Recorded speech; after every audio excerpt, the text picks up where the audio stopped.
The coffee cup slipped out of my hand at exactly 6:42 in the morning and shattered on the kitchen tile, and I stood there in my socks looking at the brown puddle spreading toward the baseboard, because I had just heard my son-in-law's voice through the wall, low and certain, saying the 5 words that would end up changing everything.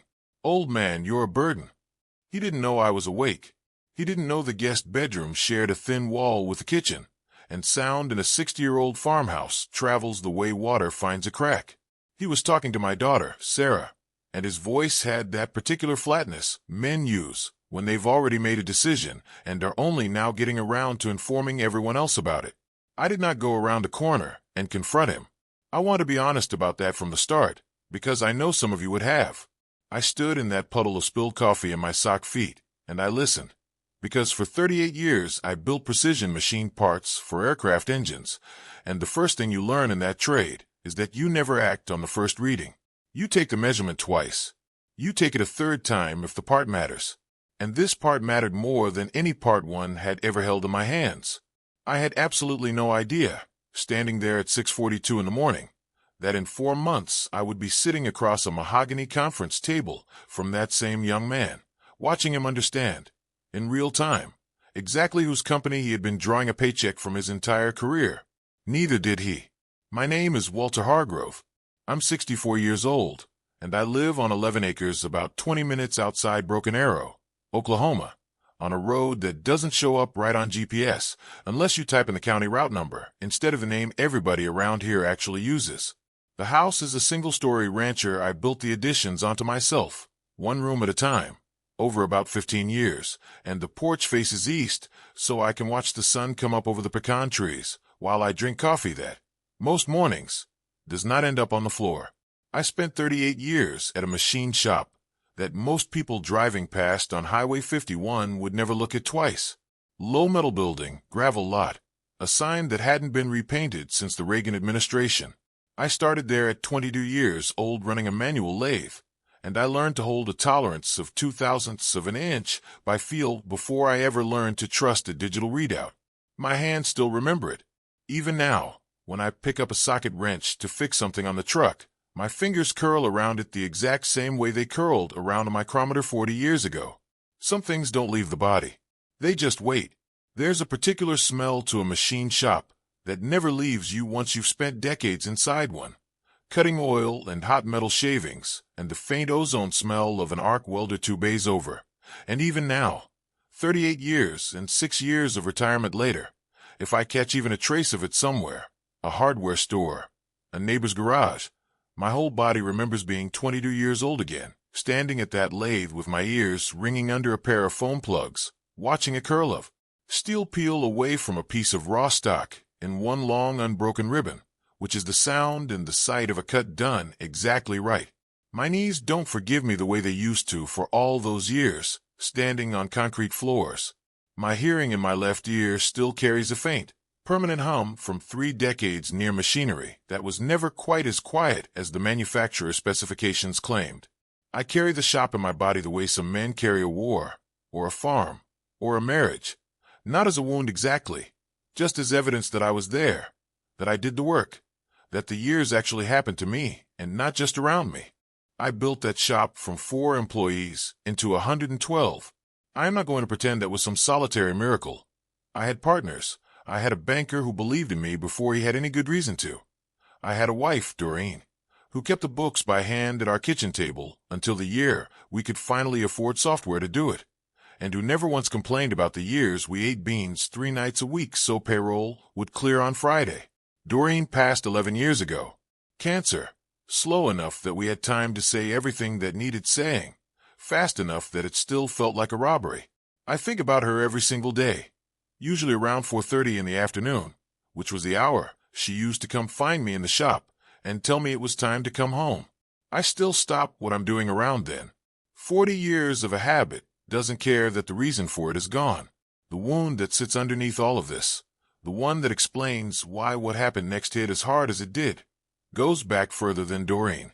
My own father left when I was 9 years old. Not dramatically. No slammed door.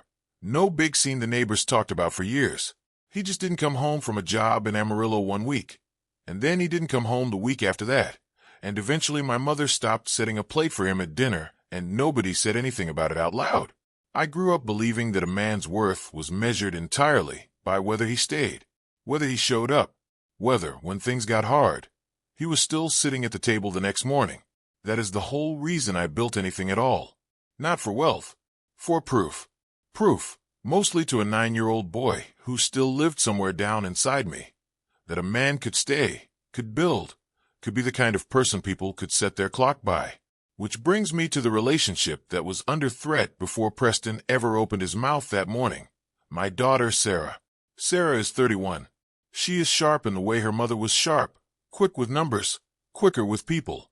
And she has Doreen's habit of tucking her hair behind her left ear only when she's nervous, which is how I always knew, even on the phone, when something was bothering her before she said a word about it. When she was small, maybe 6 or 7, she used to fall asleep in the front seat of my truck on the drive home from the shop, and I'd carry her inside against my shoulder, and she'd wake up just enough at the door to say, without opening her eyes, "Are we home, Daddy?" And I'd say yes, and she'd go completely limp again, trusting the answer completely. I think about that a lot. That total, unquestioning trust that a child gives you before the world has had a chance to complicate it. She met Preston Whitfield 6 years ago at a conference in Dallas. I remember the first time she brought him to the house. How he shook my hand a half-second too long and a half-degree too firm, like he'd read a book about handshakes instead of just shaking one his whole life. I noticed it. I filed it away and didn't think much more about it. The way you notice a slightly off sound in an engine and tell yourself it's probably nothing. Preston is good-looking in a way that photographs well. Jaw like it was drawn with a ruler. Hair that always looks like it was cut that morning. He's a vice president of operations now at a company called Redstone Aerostructures, out of Tulsa. And he talks about his job the way some men talk about a war they won single-handedly. Every conversation eventually turns to margins, headcount, streamlining. A word he uses so often I started to notice it the way you notice a tick. When I first met him, I'll admit, I liked him. That matters to say plainly, because I think people want villains to announce themselves early, and real ones almost never do.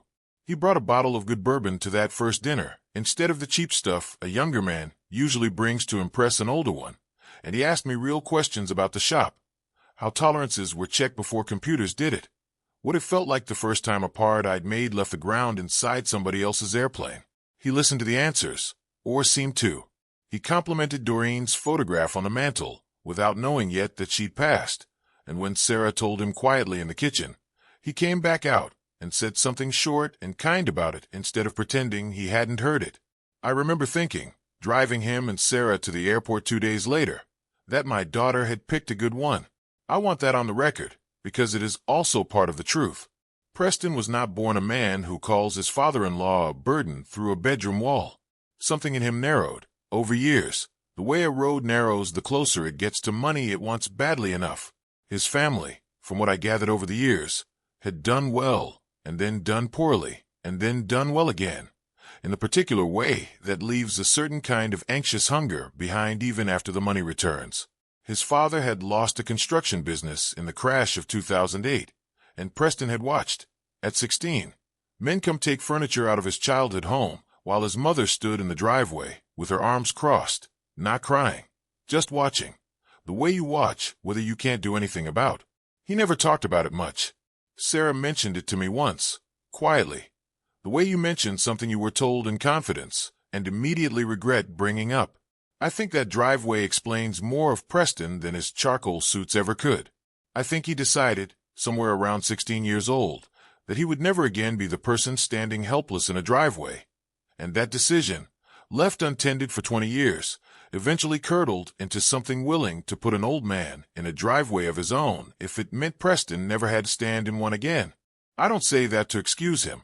I say it because it's true, and because dismissing him as simply a bad man would be its own kind of lie.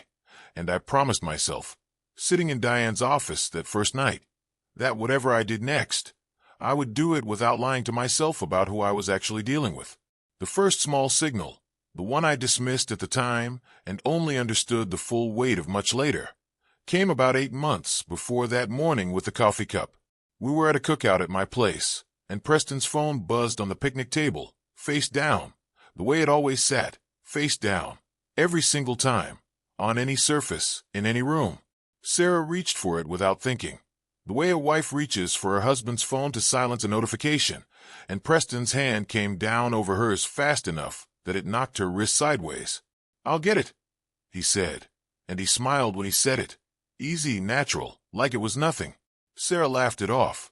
I laughed it off too, on the outside, but I noticed that his eyes didn't smile along with his mouth. Just for a second, there was something underneath, calculating, proprietary, like a man protecting a door he did not want opened. I told myself it was probably work stuff, confidential business. I let it go. The way you let go of a rattle in the dashboard when you don't have time that week to find where it's coming from. The insult that finally cracked the surface happened 3 weeks before the coffee cup at Sarah's cousin's wedding reception, in front of about 90 people. I'd worn my good suit, the navy one, and I'd pinned to the lapel 3 small service ribbons I'd earned decades ago in the Army, before the machine shop ever existed. Ribbons I wear maybe twice a year, at events that call for a certain kind of respect.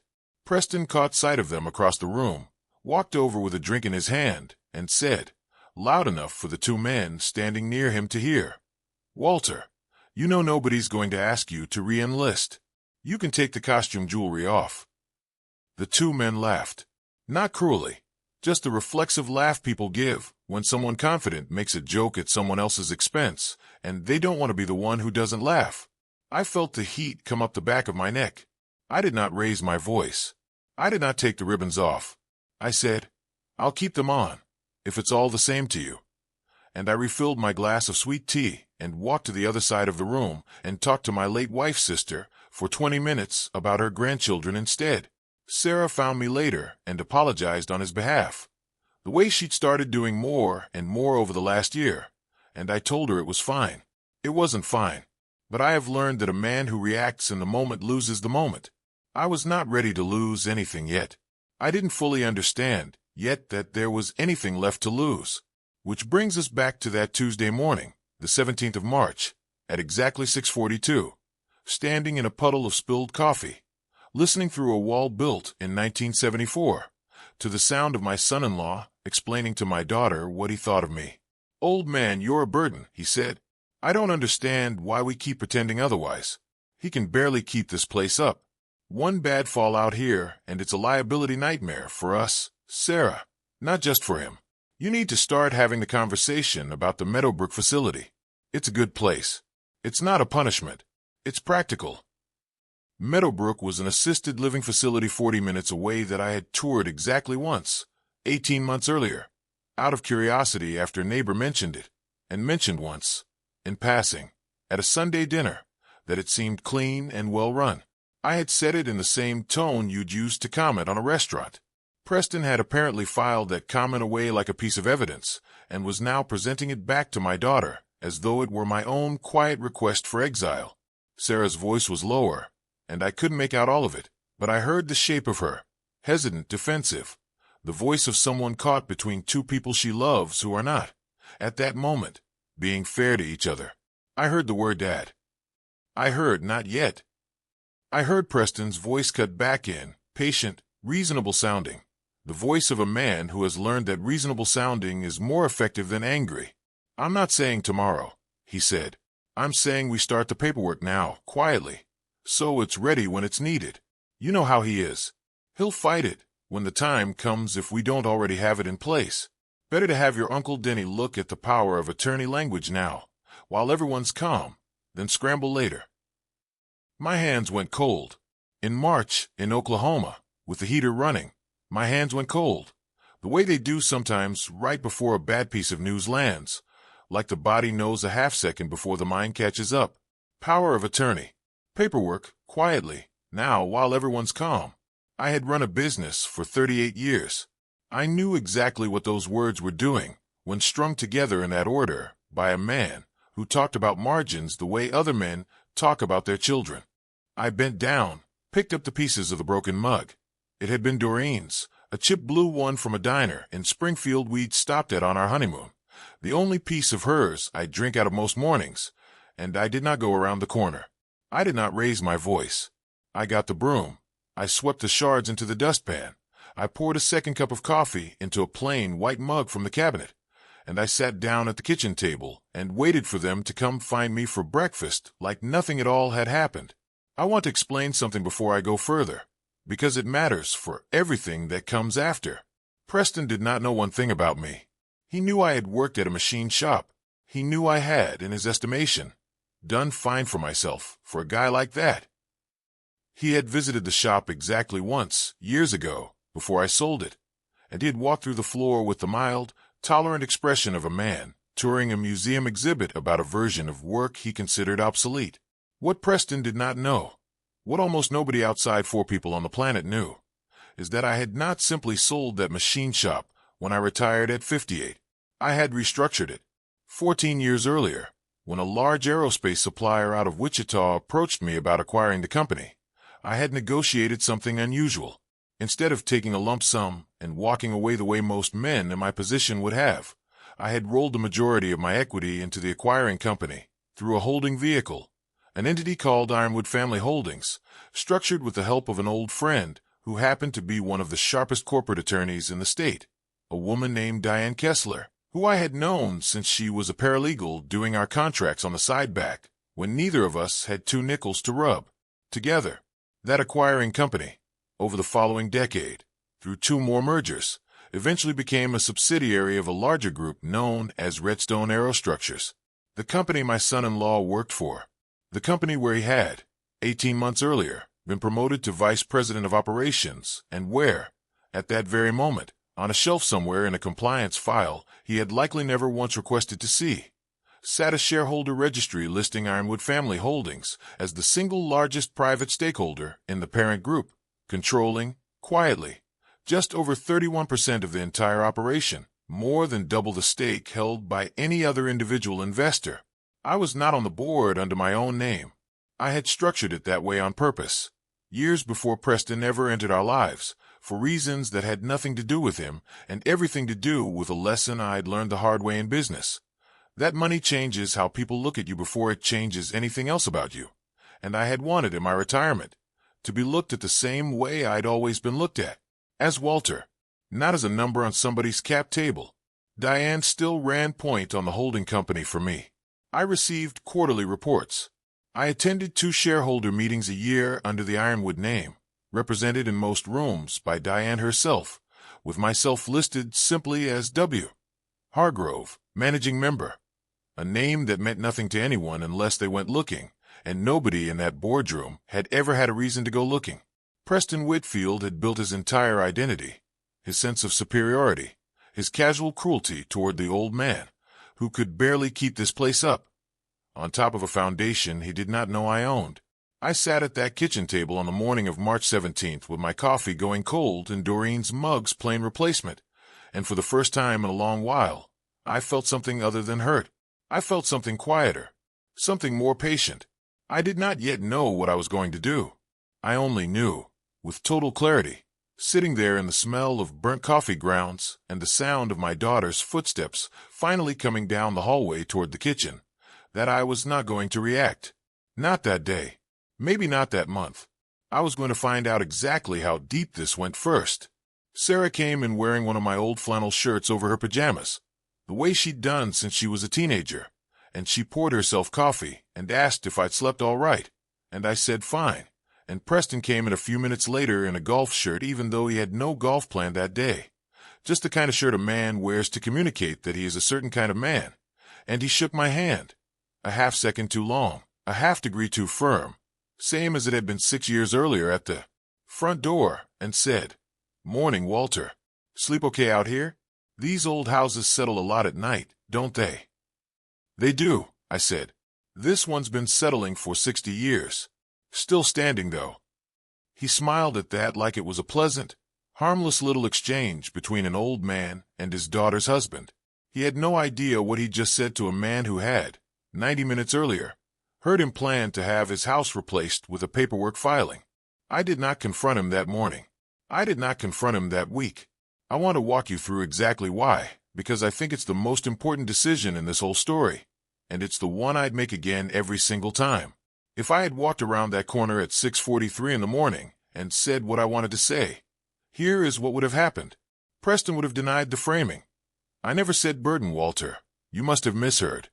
And it would have become my word against his, filtered through my daughter's loyalty, which, for all my faith in her, was still 6 years deep into a marriage and freshly stirred with wedding vows and a mortgage and the particular fog that comes from loving someone who is very good at sounding reasonable. I would have looked like a wounded, oversensitive old man who eavesdropped through walls. Preston would have looked, in that moment, like a patient, misunderstood husband managing a delicate family situation. He would have won that fight in the first 90 seconds without lifting a finger, purely by being the calmer voice in the room. I had learned, over 38 years running a shop, that the man who reacts first in a dispute almost always loses control of the story. The man who waits, watches, and gathers is the one who eventually gets to define what actually happened. So I decided, sitting at that table, that I would do what I had always done with a piece of machinery that wasn't behaving the way it should. I would not hit it. I would take it apart slowly and find out exactly where the fault was. The first physical thing that put the real shape of it in front of me came about 5 weeks later, on a Thursday afternoon, the 23rd of April, at exactly 2:17 in the afternoon. I remember the time because I looked at the microwave clock in Sarah and Preston's kitchen the moment before I saw it. The way you sometimes remember irrelevant details, right before the important ones burn themselves into you permanently. Sarah had asked me to come by their house in Jenks to help move a bookshelf, while Preston was traveling for work. And while she went to grab a level from the garage, I set my reading glasses down on the kitchen counter next to Preston's laptop, which was open, unlocked, screen still lit from whatever he'd last been doing on it. The way people leave things open when they trust the space around them completely. I was not looking for anything. I want to be honest about that too. I was reaching past it for a paper towel to wipe down the counter where I'd set a glass of water, and my elbow brushed the trackpad, and the screen woke up fully, and there, in the center of it, was an open email thread. I am not proud of reading it. I am also not going to pretend I looked away. The subject line read, Family Situation Timeline. It was addressed to someone named Denny Whitfield, whom I now understood to be Preston's uncle, the same uncle mentioned in the kitchen conversation 5 weeks earlier, an estate attorney out of Owasso. The most recent message, sent by Preston 4 days earlier, read in part, "He's more stubborn than I expected, but Sarah's coming around. Once we've got the medical eval scheduled with Dr. Aldrich, the incapacity language basically writes itself, and we can move on the acreage before he does anything permanent with it. Just need Sarah's signature to look natural, not rushed." I read it twice. I felt everything in the room go slow, the way it does when the volume gets turned all the way down on the world, and all that's left is your own pulse in your ears. My hands were steady, which surprised me, because everything else in my chest had gone very still and very heavy, like someone had begun quietly moving furniture into a room in me that I had never agreed to have furnished. I scrolled up once carefully, without touching anything else, and found an earlier message, from 6 weeks before, in which Preston had written to his uncle. Getting Sarah to soften on this is the whole game. She still thinks he's sharp as a tack, which honestly makes it easier. Nobody suspects a plan against someone everyone still respects. Just needs to look voluntary. Needs to look voluntary. I read those 4 words twice more before Sarah's footsteps came back down the hallway, and I closed the laptop the exact half-inch it had been open, no more, no less, and picked up my paper towel. And by the time she walked back into the kitchen with the level in her hand, I was standing exactly where she'd left me, wiping a counter that did not need wiping, my face arranged into the same face I'd worn for 5 weeks, the face of a man who had heard nothing, who suspected nothing, who was simply here to help his daughter move a bookshelf on a Thursday afternoon. I want you to understand what it cost me to keep that face on for the rest of that visit. We moved the bookshelf. I leveled it twice because the first placement wasn't quite right, and Sarah laughed and said, "Perfectionist," the way she always had since she was a little girl watching me square up a birdhouse in the garage, and I laughed back, and inside my chest that furniture kept getting moved in, piece by piece, heavier each time. I drove home that evening with the windows down even though it was cool enough that I probably shouldn't have, because I needed the wind coming through the truck to feel like something, anything, other than the stillness I'd been carrying since 2:17 that afternoon. I did not go straight home. I drove to Diane Kessler's office instead, even though it was after 6 and her assistant had long since gone home, because Diane had given me a key to the side door 15 years earlier during a different crisis entirely, and she'd never asked for it back, and I'd never offered. She was still at her desk when I let myself in, reading glasses pushed up into gray hair that had been going that color since the day I met her, and she looked up and said, "Walter Hargrove, you look like you saw a ghost or wrote a check you shouldn't have." "Neither," I said. "Worse. I think my son-in-law is trying to have me declared incompetent so he can get his hands on the acreage before I do anything, quote, permanent with it." I remember the smell of that office, old paper and burnt coffee from a pot she never remembered to clean, and the sound of the window unit rattling in the wall because the building's central air had been broken since June, and I remember thinking, absurdly, in the middle of everything, that Diane Kessler's office had smelled exactly the same way 14 years earlier when we'd first structured Ironwood, like nothing important had aged at all except the two of us sitting in it. Diane took her glasses off entirely at that, which is a thing she only does when she has stopped treating a conversation as routine. She listened to the whole thing, the coffee cup morning, the wedding insult, the laptop, the exact words, all of it, without interrupting once, which is one of the things I have always trusted about her, that she lets a man finish laying out a problem before she starts fixing it. When I finished, she sat back in her chair and said the line I have thought about nearly every day since. "Walter, at your age, when a family member starts talking about incapacity evaluations and power of attorney in the same conversation as real estate, that's not concern. That's an audit. He's not worried about your health. He's worried about your signature." I sat with that for a long moment. Then I asked her the question I'd actually driven 40 minutes in the cold evening air to ask. "Does he know?" I said. "About Ironwood. About what I actually own." Diane looked at me the way she'd looked at me 14 years earlier when we first structured the holding company, patient, a little amused, entirely serious underneath it. "Walter, nobody at Redstone knows who's behind Ironwood except the 3 people who have ever needed to know, and your son-in-law has never once had a reason to be one of them. As far as that boardroom is concerned, Ironwood Family Holdings is a private equity vehicle out of Tulsa run by a managing member with a common last name and 0 public footprint. He could work there 15 more years and never connect it." I did not decide that night to expose him. I want to be clear about that, because the decision that mattered most in this whole story wasn't the decision to eventually confront Preston. It was the decision, sitting in Diane's office that evening, not to react yet at all. "I need time," I told her. "I need to know how far this actually goes before I do anything. If I go at him now with what I overheard in one email, it's my word and a screenshot against a man who'll say I've gone paranoid in my old age, and Sarah will be caught in the middle believing whichever story sounds calmer. I need this airtight before I ever open my mouth." Diane nodded slowly. "Then we build the file properly," she said. "And Walter, while we're at it, there's something else worth knowing. If you're going to sit across from him eventually as more than just his father-in-law." She told me that night that Redstone's annual shareholder meeting was scheduled for the 3rd week of July, and that as majority stakeholder through Ironwood, I had standing authority, which I had never once exercised in 14 years, to attend in person rather than by proxy, and to speak. I did not answer right away. I drove home in the dark with the windows still down, and somewhere around the county line I said out loud, to nobody, in an empty truck cab, "Not yet." Just those 2 words. It felt like the first solid decision I'd made since 6:42 that morning 5 weeks earlier. Over the next 8 weeks, I did 2 things, and I did them at the same time, in 2 completely separate parts of my life, and Preston never noticed either one, because he had already decided, long before that morning with the coffee cup, that I was not a man worth watching closely. The first thing I did was perform an ordinary life with total conviction.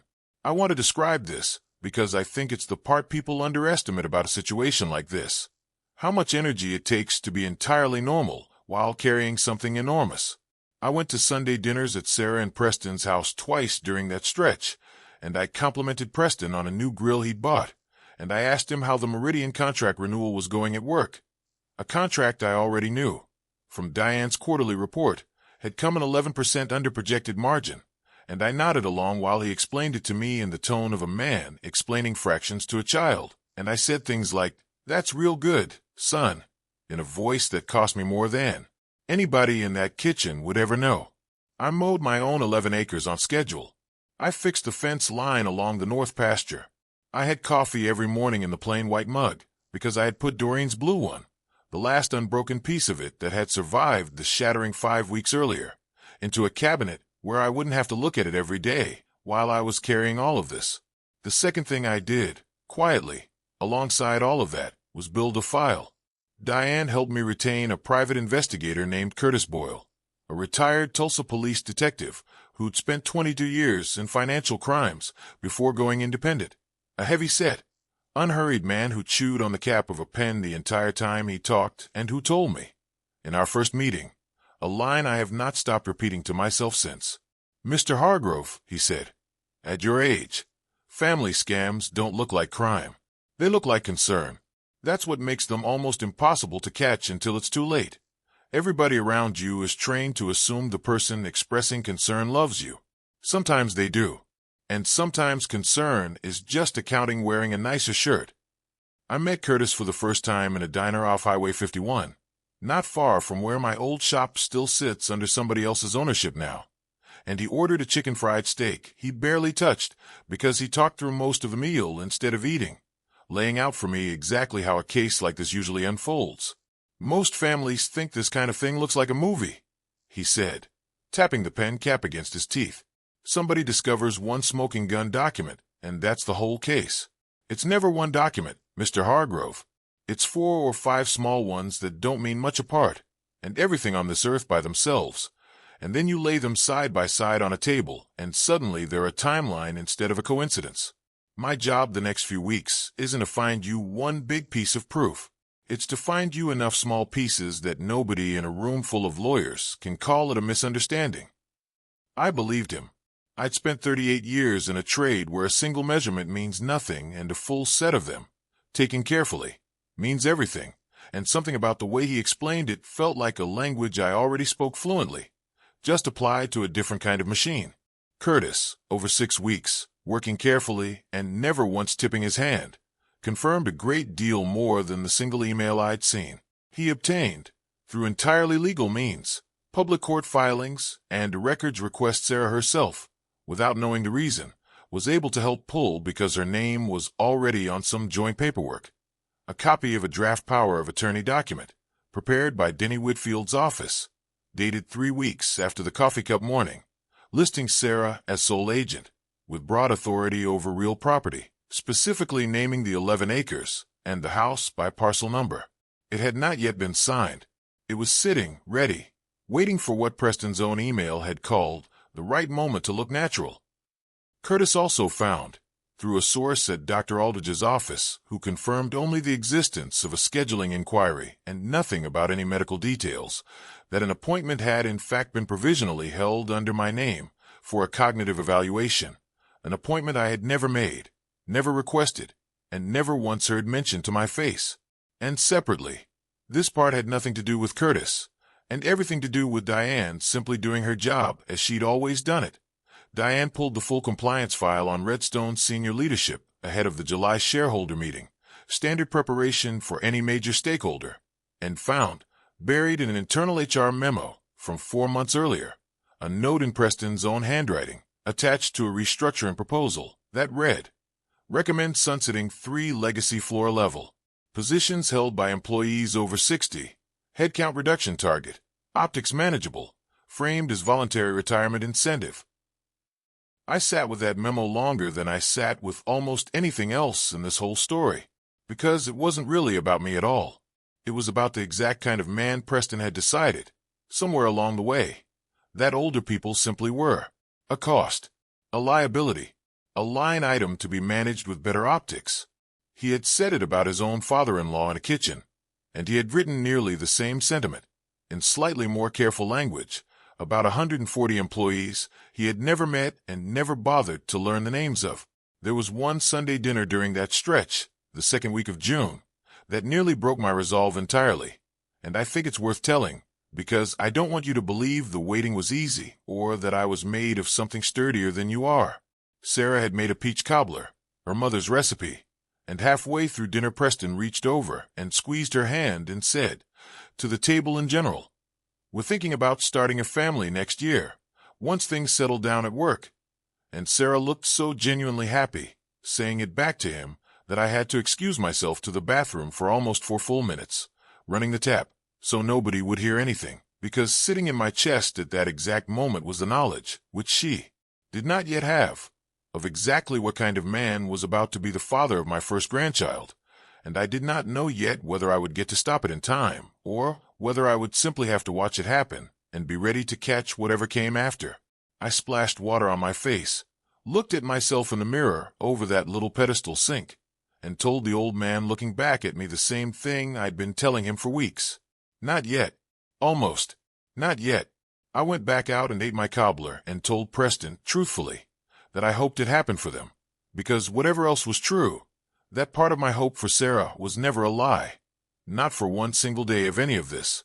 Curtis called me 2 days after that dinner with the appointment confirmation from Dr. Aldridge's scheduling office, and I remember standing in my own kitchen holding the phone, looking at the exact spot on the tile where the coffee mug had shattered back in March, and feeling something shift from grief into resolve, cleanly, the way a bone sets once it's finally been put back in the right position. By the second week of July, Curtis had the timeline. Diane had the shareholder standing. I had 8 weeks of steady, ordinary Sunday dinners behind me, and a folder, a real folder, physical, because I have never fully trusted anything that lives only on a screen, sitting in the bottom drawer of my gun safe, containing copies of the email thread, the unsigned power of attorney, the appointment confirmation, and the HR memo. I called Diane on a Tuesday evening, the 14th of July, and asked her one question. "If I stand up at that shareholder meeting next week," I said, "what exactly am I allowed to do?" "As majority holder of the largest private stake in the company," she said, "you're allowed to address the board and the assembled shareholders directly on any matter of governance, personnel, or fiduciary concern. Walter, you could ask for Preston Whitfield's employment file to be reviewed in that room, in front of everyone, and there is not one thing anybody in that building could do to stop you." I did not sleep well the night before that meeting. I want to be honest about that too, because I think people imagine a moment like the one that was coming as something a man walks into feeling powerful and certain, and the truth is I mostly felt tired and a little sad, underneath everything else, thinking about Sarah, and about the fact that whatever was about to happen in that room was also going to happen to her marriage, whether I wanted it to or not. The Redstone Aerostructures annual shareholder meeting was held on the 21st of July, at 9 o'clock in the morning, in a conference room on the 14th floor of a glass office tower in downtown Tulsa. The kind of room with a long mahogany table, a wall of windows overlooking the river, and coffee service laid out on a side table in white porcelain cups that probably cost more individually than the mug I drink from every morning at home. It was Preston's territory in every sense that mattered. He had worked in that building for 6 years. He had, I would later learn, requested specifically to be present for the shareholder session that quarter because he was up for consideration, that very meeting, for promotion to Senior Vice President of Operations, the number 3 position in the entire company. I walked in wearing my navy suit, the same one from the wedding, ribbons pinned to the lapel, on purpose, deliberately, because I had decided somewhere around 3 o'clock that morning that I was not going to take them off for anybody ever again, and I sat down at the far end of the table, in the seat marked on a small printed placard, W. Hargrove, Ironwood Family Holdings. A placard that had sat in that exact spot at every meeting for 14 years, without anyone in the room ever connecting the name to a face they saw twice a year at family barbecues. I watched Preston clock the placard as he came in. I watched something flicker across his face. Not recognition. Not yet. Just the small confusion of a man noticing a coincidence he hasn't fully registered as meaningful. He was seated 4 chairs down, near the CEO, dressed in a charcoal suit. Haircut that morning, the way it always looked. He glanced at me once, gave a small nod of the kind you give a stranger you vaguely recognize from somewhere unimportant, and turned back to his conversation with the woman beside him. The meeting opened with routine business, quarterly earnings, a supply chain update, a brief presentation on the Meridian contract renewal that came in, as Diane's report had told me weeks earlier, 11% under projection, a fact Preston presented to the room with a confidence that suggested he did not expect anyone present to have already known the real number for 2 months. When the floor opened for shareholder remarks at 9:48, I stood up. I did not raise my voice. I want that understood clearly, because I have thought a great deal since about why what happened next worked the way it did, and I am certain now it worked because I was, without question, the calmest person in that room. "Thank you," I said. "My name is Walter Hargrove. I represent Ironwood Family Holdings, and before we move to the next item, I'd like to raise a personnel matter that touches on both governance and fiduciary responsibility, and I'd ask the board's patience for about 10 minutes. The CEO, a man named Aaron Bellwether whom I'd met exactly twice before, both times briefly, nodded and said, "Of course, Mr. Hargrove, go ahead," in the tone of a man who has never once had reason to expect the quiet older gentleman from Ironwood to say anything more dramatic than a question about dividend timing. I looked directly at Preston for the first time since sitting down. "For months ago," I said, "I overheard a conversation in my own kitchen in which a family member described me, in front of my daughter, as a burden, and outlined plans to have paperwork prepared, quote, while everyone's calm, to transfer control of my property before I had, quote, done anything permanent with it. At the time I said nothing. I wanted to understand exactly what I was dealing with before I responded to it." The room had gone very still. I saw Preston's posture change slightly, a small straightening, the beginning of a man recalculating. "Since that morning," I continued, "I've confirmed, through documentation I'm prepared to share with this board and with counsel, that a power of attorney was drafted naming my daughter as sole agent over my property, that a cognitive evaluation was scheduled in my name, without my knowledge or consent, and that the individual coordinating both of these efforts described the plan, in writing, as needing to, quote, look voluntary and, quote, look natural." Preston's face had gone a color I can only describe as gray. Not pale. Gray. The way concrete looks after rain. "There may have been some miscommunication," he said, and his voice had lost the flat certainty it carried in my kitchen 4 months earlier. "Family conversations get taken out of context all the time. I think whatever Walter overheard, it's being characterized in a way that—" "I have the email," I said, and I set a single printed page on the table in front of me, not sliding it toward him. Not yet, simply setting it down, so the room understood a physical document existed. "Sent from your address, to Denny Whitfield's office, dated April 19th. I'm happy to read the relevant paragraph aloud if the board would find that useful." Aaron Bellwether said quietly, "Please do, Mr. Hargrove." I read it. I read the exact sentence about the medical evaluation and the incapacity language writing itself, and I read it a second time when I got to the phrase, "needs to look voluntary," because I have learned that the most devastating words in a story are the ones worth saying twice, and I watched every person at that table absorb it fully the second time in a way they had not quite managed the first. Preston tried to pivot. This is the part Curtis had warned me about weeks earlier. Sitting in his cluttered little office, chewing on a pen cap. "People panic and pivot," he told me. "Watch for it. Money or blame, or charm, usually in that order." "Walter," Preston said, and his voice shifted into something warmer, something almost pleading. "Whatever this looks like on paper, you have to know I've only ever wanted what's best for Sarah, for the family. If this is about money, if you feel disrespected, I am more than happy to sit down with you privately and make this right. There's no reason to do this here in front of—" "This isn't about money," I said, "though since you've raised it. You might want to know that Ironwood Family Holdings controls 31% of this company's parent group. Has for 14 years. Which means, Preston, that for the entire 6 years you've worked here, you've been drawing a salary that I, in some meaningful sense, have had a hand in approving twice a year in this very room. The old man you called a burden owns more of this building than you'll own of anything in your lifetime if you keep making decisions like this one." I want to describe what happened to his face in that exact moment, because it is the thing I will remember longest out of everything that happened that morning. It wasn't rage. It wasn't even shame, not fully, not yet. It was the particular collapse of a man who had spent years believing he understood exactly where every ceiling in his life was located, discovering all at once that one of those ceilings had been, the entire time, a floor he was standing on, held up by the very person he'd been standing on top of. Aaron Bellwether spoke next, and his voice carried the weight of a man who understood exactly what had just happened to the room's balance of power. "Mr. Whitfield," he said, "I'm going to need copies of every document Mr. Hargrove has referenced, and I'm placing your promotion consideration on immediate hold pending a full review by legal and HR.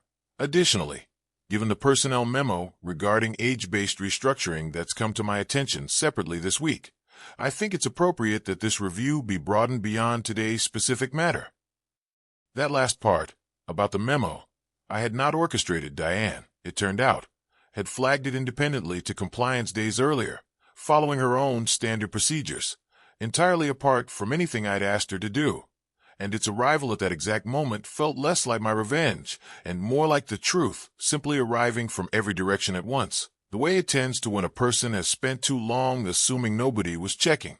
Preston made one final mistake before he left that room, and it is the mistake that, more than anything I said, completed the whole thing without my needing to add another word.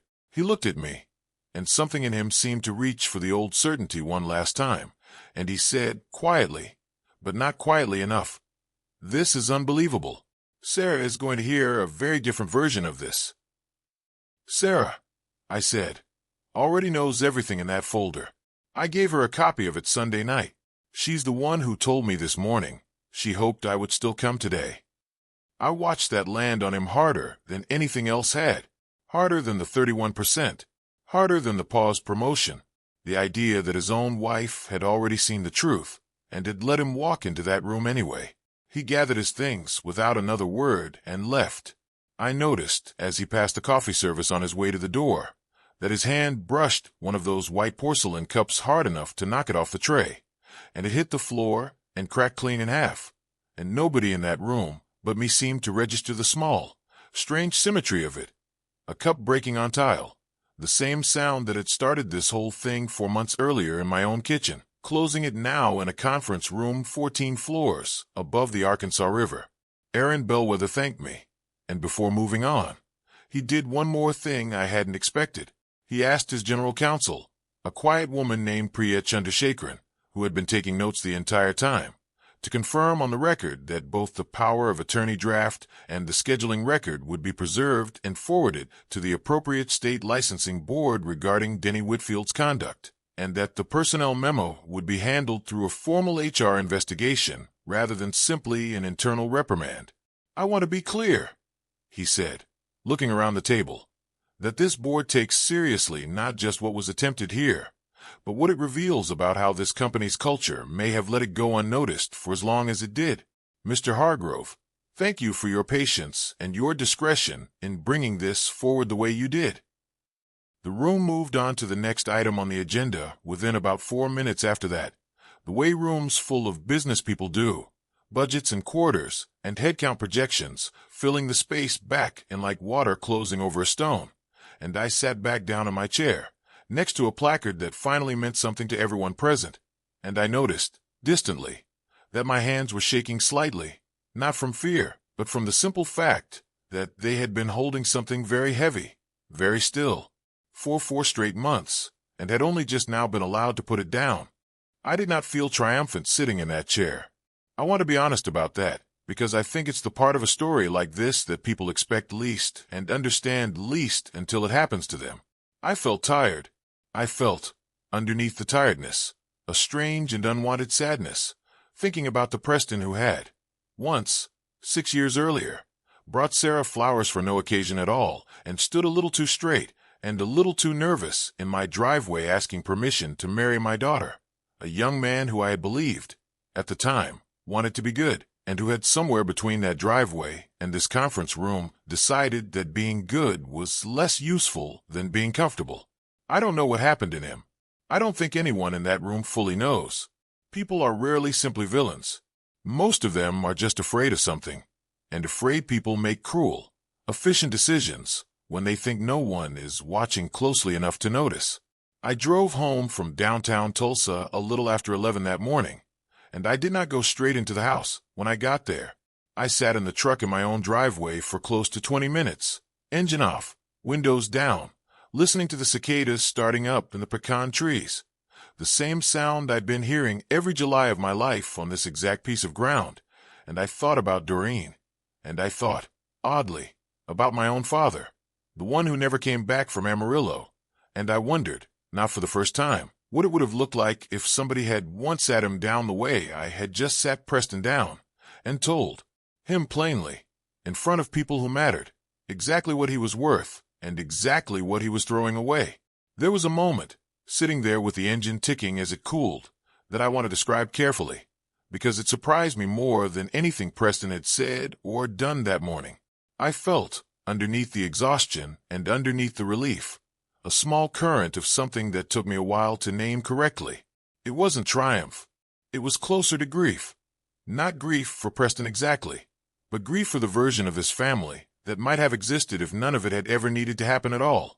The version where a son-in-law simply respected an old man's ribbons instead of mocking them, where a daughter never had to choose between two people she loved, where a coffee mug stayed whole on a kitchen counter and a marriage stayed whole in a house 40 minutes away. I sat with that grief for a long while, not fighting it, not rushing past it, because I have learned at 64 that the feelings you rush past have a way of finding you again later, usually at worse times, and it is far cheaper to sit with them honestly the first time they arrive. Sarah called me that evening. She had been crying. I could hear it in her voice before she said a word, and the first thing she said was, "Dad, I'm so sorry. I should have said something the morning I heard him say that. I should never have let it get this far." And I told her the same thing I'm going to tell you a little later in this story, because it's the truest thing I know. You loved correctly. He acted incorrectly. Those are two completely different things. And you do not owe an apology for someone else's cruelty just because you were standing close enough to hear it. Here is what happened to Preston in the months that followed, and I'll tell it to you the way Diane eventually laid it out for me, plainly, without much embellishment, because I think the plain version carries more weight than any dramatic one I could invent. Redstone's internal review, conducted over 6 weeks by outside counsel, substantiated the age-based restructuring memo as a violation of company policy and, potentially, federal age discrimination guidelines, and Preston was terminated in early September, not with severance, but with a formal separation citing cause. Denny Whitfield's law license was referred for a state bar review after Diane submitted the unsigned power of attorney and the medical evaluation, scheduling records to the appropriate authorities, a review that was, as of the writing of this, still pending.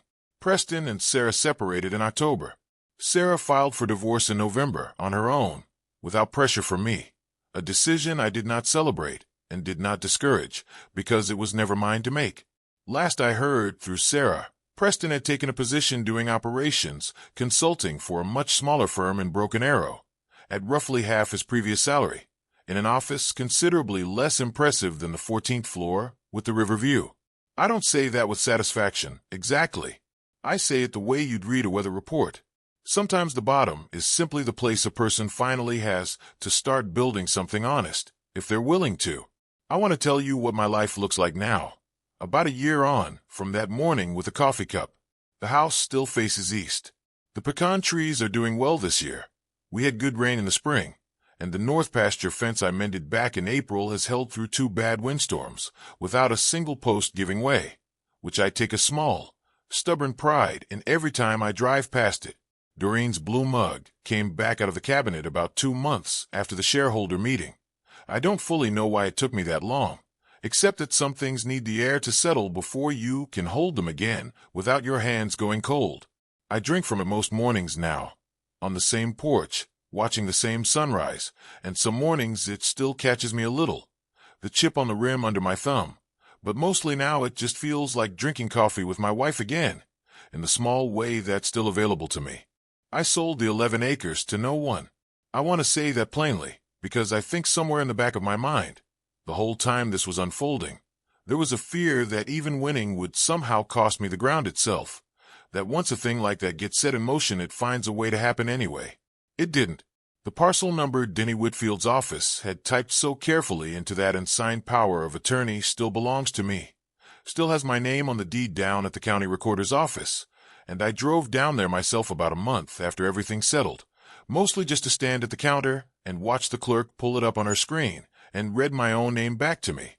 Walter James Hargrove, sole owner, no liens, no encumbrances, just to hear it out loud from somebody who had no idea what those words meant to the man standing in front of her. I retired, fully this time, from even the light consulting work I'd been doing for Ironwood's smaller portfolio companies, and I've taken up something I hadn't touched since before Doreen got sick. I built a proper wood shop in the old equipment barn, and I've been making furniture, real furniture, dovetail joints and hand-rubbed finishes, nothing fancy, nothing anybody would put in a magazine, but every piece holds together the way I taught myself things ought to hold together 40 years ago.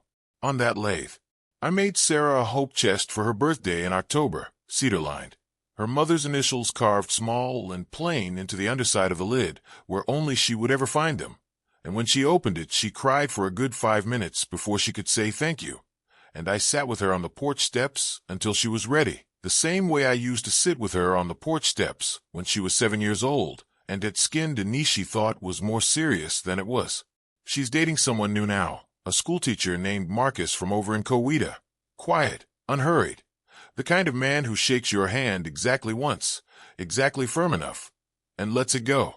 I haven't decided yet what I think of him beyond that handshake, and I've told Sarah as much, and she laughed and said that was fair, that I'd earned the right to be slow about it this time.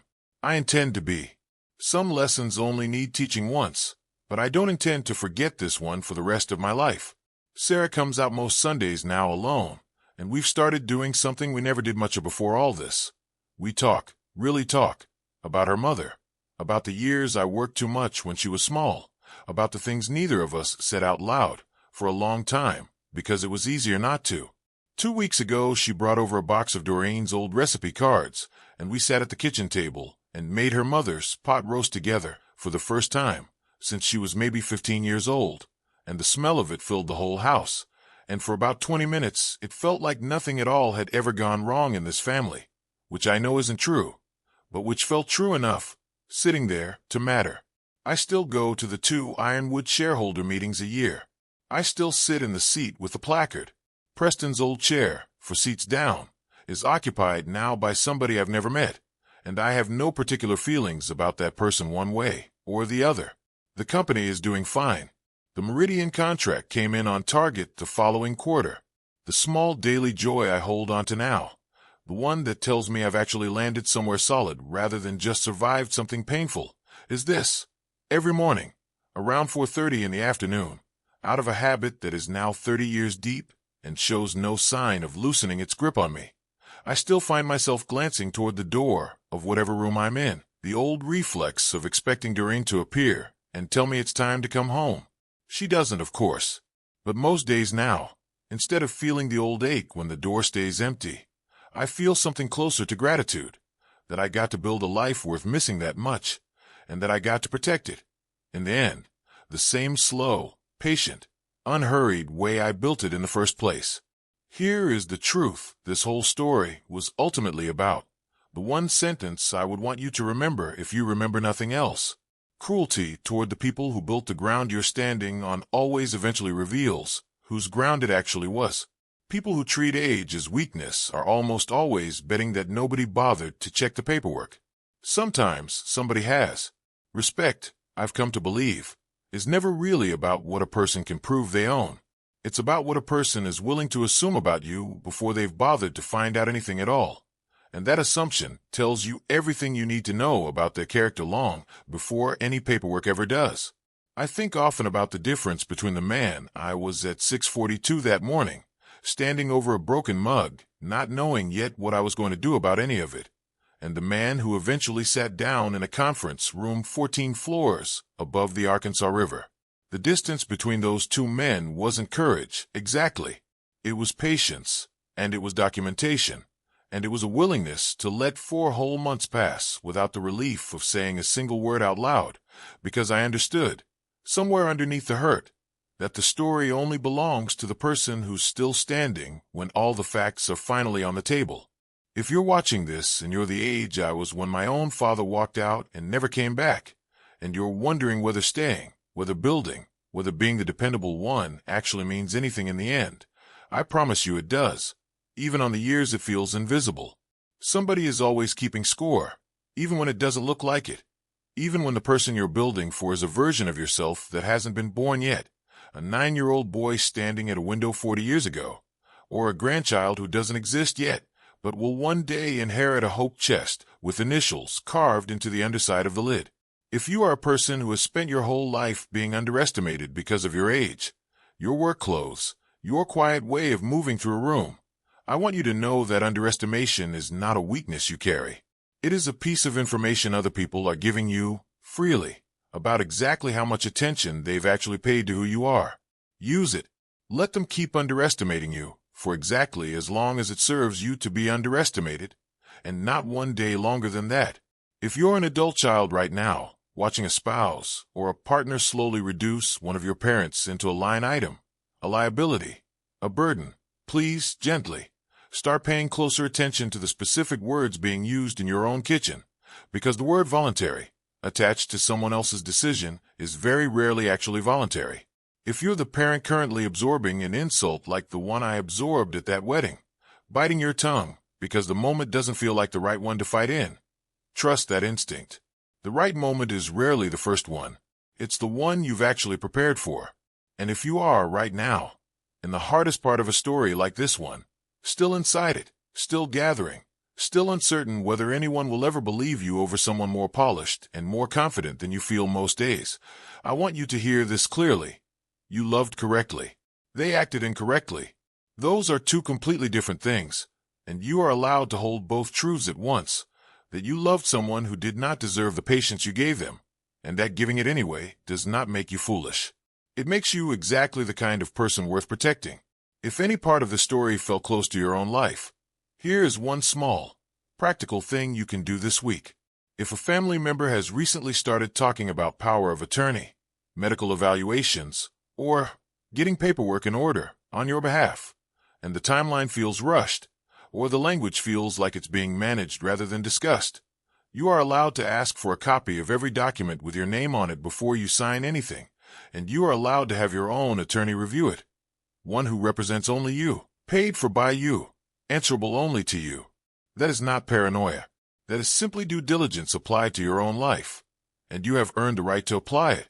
You can also, for a small fee at most county recorders' offices, pull a current copy of your own property deed to confirm exactly what your name is and is not attached to. If anything on that page surprises you, that surprise is information. Follow it before you follow anyone's reassurance that everything is already handled. I'll leave you with the question I still ask myself some mornings, coffee in hand, watching the sun come up over those pecan trees. Is there room in your life, right now, where you've been making yourself smaller, so someone else could feel more comfortable calling the shots? And if there is, how long exactly do you plan on letting that go on? Not out of anger, not out of a need to prove anything to anybody, just because you've done the work, whatever your version of 38 years at a machine shop looks like, and you are allowed, finally, to take up exactly as much room as that work has earned you. I've told this story now more times than I expected to. First to Diane over cold coffee in a rattling office, then to Sarah on a Sunday evening neither of us will forget, and now to you. And every time I tell it, I notice something in myself settle a little further into place. The way a joint settles once it's finally been set correctly instead of just splintered over the break. Let me know what you'd have done in my position. Drop a 1 in the comments if you'd have confronted Preston that very morning, the second you heard him through that wall. Drop a 2 if you understand exactly why I chose to wait, gather everything, and let the truth do the talking for months later. And drop a 3 if some part of the story touched something real in your own life. A parent, a partner, a piece of ground, or a piece of trust somebody once tried to quietly take from you. And tell me where you're watching this from, and what time it is there right now. Somebody out there is going to watch this at 2 in the morning, from somewhere I would never expect, and somehow, this will be the exact story they needed tonight. That means something to me every single time I read these comments. And I read every one of them. This is a fictional story inspired by real emotional experiences, fully rewritten and reimagined in Broken Arrow, Oklahoma, to create original content. Any resemblance to real people, locations, or events is entirely coincidental. If anything in this story matched your real life too closely, please reach out to a licensed attorney, your local adult protective services, or a counselor you trust. You are not alone.